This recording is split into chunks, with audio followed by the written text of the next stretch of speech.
बहुत सुंदर लगुच बर्तमान यही जो भाव में आम कोईडा ब्लॉक भितर प्रत्येक गाँ को गाँ जो भाव आमर भाई माने आदिवासी भाई माने माघे पर्व टी पालन करुँच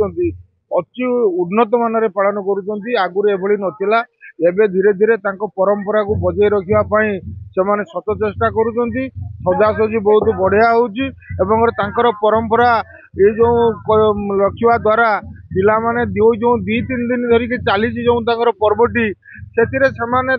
ये अंचल आउ मनोरंजन कर किसी भी कोई रास्ता ना ये भी गाँ गंडारे भाई भौणी माने समस्ते तीन दिन धरिकी पर्वटी की पालन करुँच पर्व पालन माध्यम मनोरंजन भी होउची संस्कृति और कला भी रक्षा हो पारुची जहा फल आज मु देखुची एते सुंदर लगुच मालदा बस्तीर तीन दिन धरिकी पर्वटी चली शह शह संख्यार लोक मैंने भाई भौणी मैंने अच्छा साजसजा भी बहुत सुंदर होती मु भावुची यही भाव में जदि चले आमर आदिवासी भाई मान पर्वटी निश्चित ता भितर परंपरा प्रति नहीं कला संस्कृति को नहीं लोक ये को नहीं से निश्चित आगामी दिन में शिक्षा दीक्षा उपर निश्चित प्रभाव पड़ो सचेतनता सृष्टि हम एवं सामाजिक संस्कार भी हम समाज सुस्थ रहा आशा करुँ।